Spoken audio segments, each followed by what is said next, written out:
It is so much better. There's no fear, no pain. It's beautiful. And you will be beautiful. You'll be beautiful.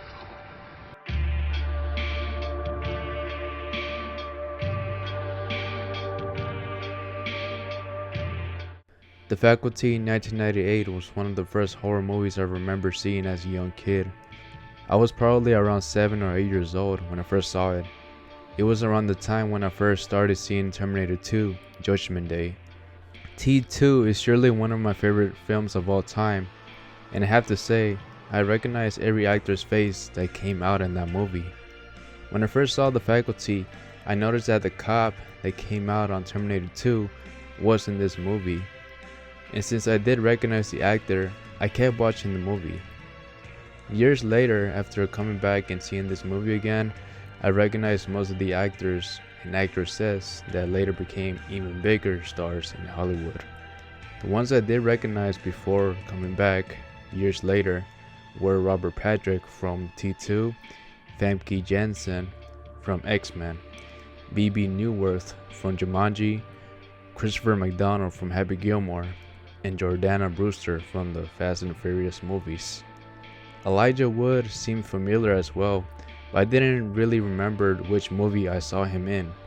It turns out, around the late 2010s, while I was researching for one of my Chucky videos that I have on the channel, I later recognized he came out on a movie he was a part of called The Good Son, starring right next to Macaulay Culkin from the Home Alone movies. He even had a small cameo on Back to the Future Part 2, which is also one of my favorite movies.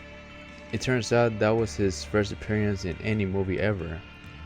Coming back years later and watching this movie again, I now recognize Usher from his hit song, DJ Got Us Falling in Love, Danny Masterson from That 70s Show, Salma Hayek from Dusk Till Dawn, Sean Hatosy from Animal Kingdom, and lastly, Josh Hartnett from 30 Days of Night. For most of the actors, this movie was just the beginning stage of their careers before they took off, and it was actually one of the first movies that introduced me to the world of horror. With a great cast and writers behind this movie like Kevin Williamson and Robert Rodriguez, there was no way this movie was going to do badly at the box office, right? Right? Well, it did fairly well at the box office. The critics gave it a 55% on Rotten Tomatoes, and with a budget of $15 million, it made $62 million at the box office. Thanks to the success of Scream back in 1996, moviegoers were beginning to give horror movies another chance, and The Faculty was no exception. It did moderately well for Dimension Films and Miramax. The Faculty wasn't as popular with mainstream audiences though. It is often enjoyed by certain groups of people. This is what we call a cult classic, and The Faculty is certainly one of them. The film first starts with a coach getting his football team ready for an upcoming game. The coach is a very hot-headed person and wants his players to be ready for the game no matter what. When practice concluded, the coach felt like his team had a horrible practice, and so he threw all the water that was on the containers by flipping the bench seat over. There's a few subtle hints throughout the movie I have catch where the characters drastically change. So for all that don't know what The Faculty is about, it is about aliens that have taken over the school where our main characters go to by controlling the students, including the faculty. The Faculty distinguishes itself by skillfully blending elements of horror and science fiction. A great example of movies that use the elements of horror with science fiction are the Alien movies. This fusion of genres provides an engaging story that appeals to a wider audience beyond traditional horror enthusiasts. It combines the tension and scares of a horror film with the intrigue and exploration of a science fiction tale, while also incorporating relatable high school dynamics. The next scene we got to see was when the coach was making conversation with the school's principal. He was calm and was acting very suspicious. This wasn't his usual self. Even the principal thought he was acting very strange. Moments later, Principal Drake gave the coach the pencil that he kept bugging her for.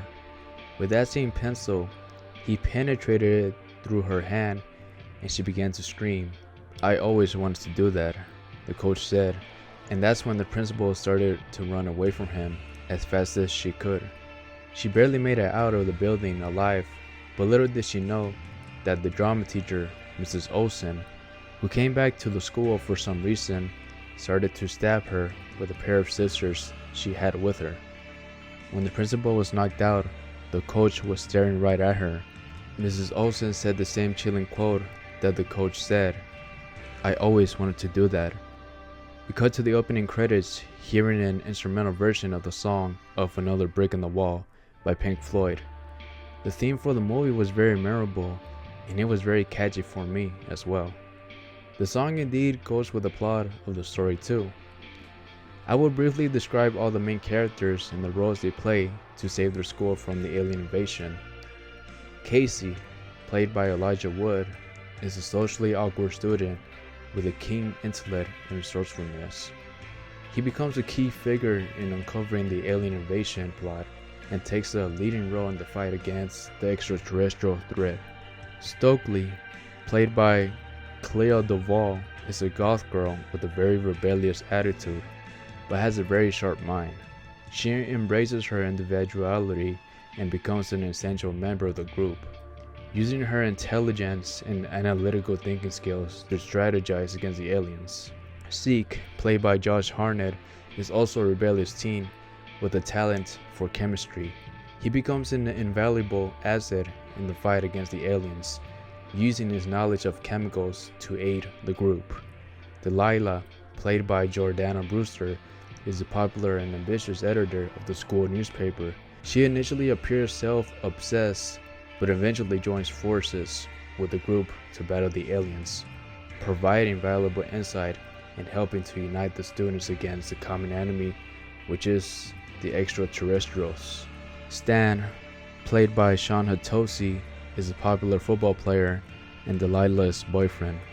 He undergoes personal growth and transformation, becoming a loyal member of the group, and he also utilizes his physical strength to aid their fight against the aliens. And lastly, Mary Beth, played by Laura Harris. She quickly becomes an essential member of the group, bringing resilience and level-headedness to their fight against the alien invasion. She's also a new student with a dark secret. These 6 characters, with their diverse personalities and skills, form a united front against the alien invaders, using their unique strengths to unravel the mystery and protect themselves and their school from the aliens.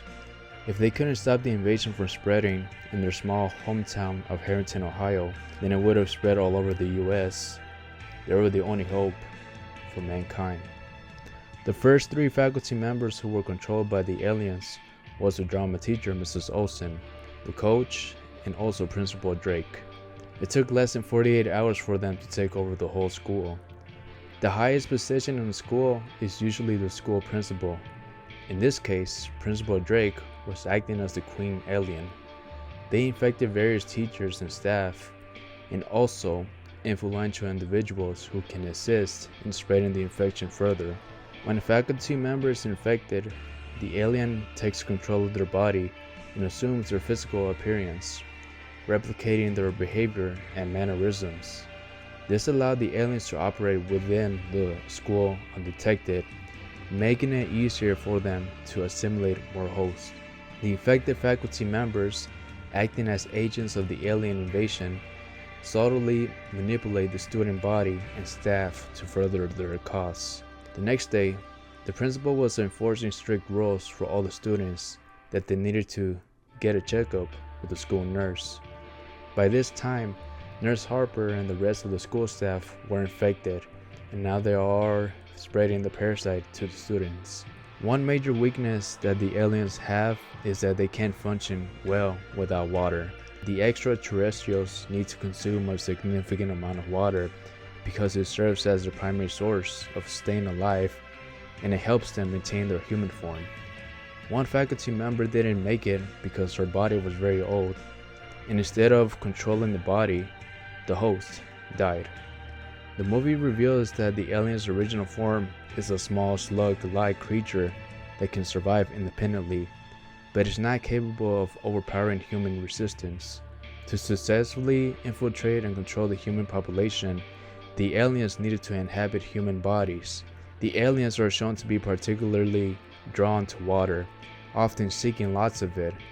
They are seen drinking water from various containers, just like how the coach was at the beginning of the film.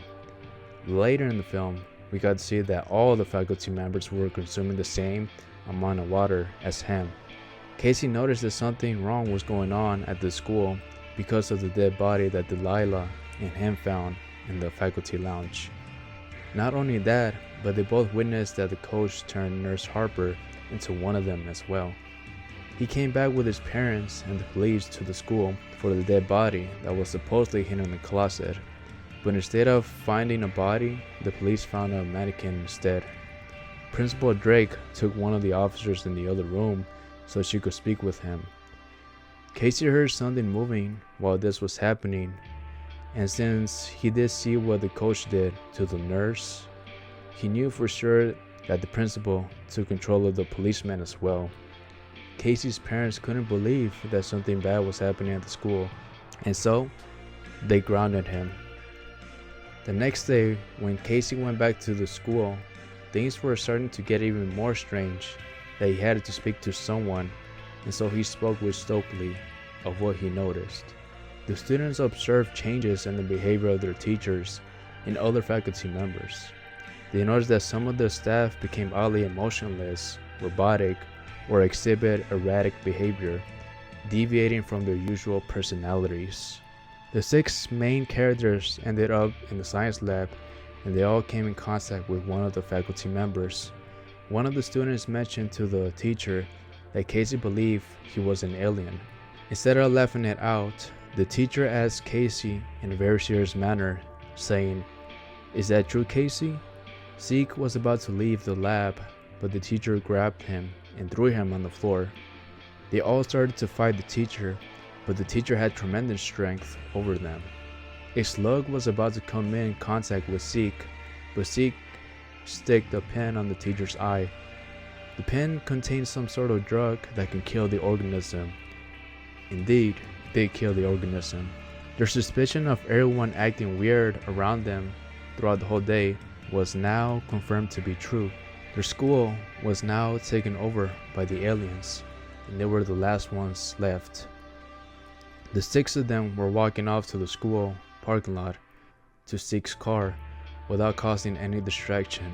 But while they were headed to the parking lot, the 6 of them were getting stares from every angle from the students. Not only were the students and teachers infected by the aliens, the policemen who got controlled by the school principal took control of the whole police force as well, one by one. They went to Zeke's house to test out the sample that Casey picked up from the science lab. They came to the conclusion that the organism is a parasite that attaches itself to the host. Since the alien needs water to survive, the drug was the only thing that killed it by forcing the organism to dry itself out. With Stokely's knowledge of sci-fi, they were able to figure out that there's one queen that controls all of the aliens. If they kill the queen, then all of the other extraterrestrials will die with it. Since they did have a limited number of drugs they can use, they had to choose wisely on who could be the main host. They first thought that it could be the coach or the principal of the school. Little did they know, one of them was already infected with the alien parasite. This alerted the rest of the extraterrestrials that the 6 of them were coming to kill them. The town had a football game going on at night. The football players were spreading the infection to the other football players when they had the chance to. It was the perfect plan because no one in the crowd didn't notice this was happening. All the other players were getting injured very badly because the aliens had super strength. The students got their hands on the principal so she could take the drug. For a moment, it seemed like the principal was the one behind the outbreak of the alien invasion, but she wasn't. To confirm if it was, Stan went to go check on the football team on the field. When he went to go check, he saw that they were still in control by the species inside of them, including the coach himself. Moments later, Stan arrived at the school where Stokely and the others were hiding. Casey and Zeke had suspicion that Stan might have turned into one of the aliens. The only way they could find out is if he took one of the syringes that contained the drug. It was their last one, and Stan threw it out like it was nothing. Stan had a parasite inside of him, and there was nothing the other students could do. Of course, they didn't let him in. They were running out of options. The good thing is that Zeke still had a few drugs left in his car. The only thing is that Casey had to distract the football team for some time. Meanwhile, Zeke gets them. With Casey escaping possessed Delilah and the football players, Zeke had to confront Miss Burke for the third time throughout the movie. This time, he had to crash his vehicle into a school bus so Mrs. Burke would jump through the car window. When Zeke got out of the car, he saw Mrs. Burke head crawl toward her body. There was no way to stop the aliens unless they stopped the Queen alien as fast as possible. Good thing is that the Queen actually revealed herself. It turns out that it was Mary Beth all along who was the Queen alien. She punched Stokely and she fell out of the bleachers. Mary Beth revealed her true form to Stokely while Casey was coming in from being chased by the football team. And now both of them went off to the swimming pool room. Mary Beth was able to catch Stokely because she took her inside the water. Stokely got out of the water immediately once she saw the alien coming toward her. Both of them were hiding from Mary Beth in the boys' locker room. Moments later, Zeke showed up and Mary Beth revealed herself to Zeke. Around the middle of the movie, when they were at Zeke's house, they all needed to take the drug test so they could know if any one of them got infected. Delilah seemed to be the only one that really had the parasite inside of her, but she definitely wasn't the only one in the group. While both girls were about to sniff the drug into their body, Mary Beth was able to close her nostrils from taking the drug in the first place, and she threw what was inside the pen away without anyone ever noticing. Stokely had a parasite inside of her because she fell in the pool, and Mary Beth must have slipped one of them inside of her when she was unconscious. Casey immediately grabbed Stokely and pushed her into the gates where the football gear was and locked her in. Zeke told Casey to sniff one of the pens because he couldn't trust anyone anymore. He did, and now it was time for them to face the Queen alien. Well, Casey was the last one left from the group because Zeke was thrown across the room and got knocked out. Casey was running away from Mary Beth and he was able to trap her on the bleachers. With one last syringe left to kill the alien queen, Casey pierced the pen into the extraterrestrial's eye, and that was it. At first, Casey got a few slugs into his skin, but they all died because the queen died as well, and everyone was back to normal. Zeke joined the football team, Stan and Stokely were now dating, and Casey saved the town, and also got to kiss Delilah at the end of the movie. The film concludes with the students moving forward, having overcome the differences and united against a common enemy. They emerge as stronger individuals, appreciating the importance of teamwork, trust, and resilience in the face of adversity. The faculty showcases Robert Rodriguez's skillful storytelling abilities. He masterfully creates and maintains suspense throughout the film, keeping the audience on the edge of their seats. Rodriguez establishes a tense atmosphere from the opening scene, gradually unveiling the mystery surrounding the alien invasion. The Faculty 1988 is an underrated movie in the horror genre, showcasing the unique blend of horror, science fiction, and high school drama within the story. Despite the movie not doing so well when it was first released, the movie has garnered a cult following and left an everlasting impact on the genre, including myself. From time to time, I always come back to visit this movie again and again because of how good it is. This is why I believe the Faculty 1988 movie is an underrated one. Over the years, I have created an in-depth horror playlist on the channel. If you like this video, I would recommend you to go check out that horror playlist. I talked about movies like Corpse Bride, the Halloween franchise, Friday the 13th, and many more. I'm close to reaching 10k subscribers on the channel. Thank you so much for watching. Remember to like and subscribe. As always, take care and live to the fullest.